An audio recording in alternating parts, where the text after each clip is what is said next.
kongsikan perkembangan terkini yang sedang dilaksanakan di kawasan itu. Ya, Belaga merupakan satu kawasan yang boleh dikatakan amat luas sekali.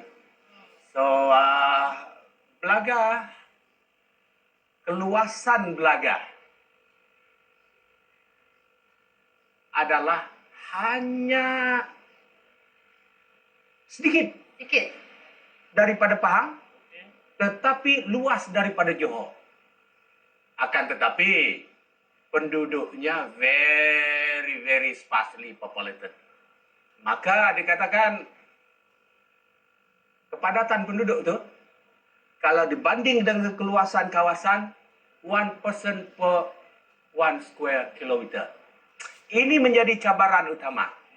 Lagipun ditambahkan juga dengan topografi keadaan yang bergunung ganang, sungai banyak. Maka jika kita membawa pembangunan, we really have to plan.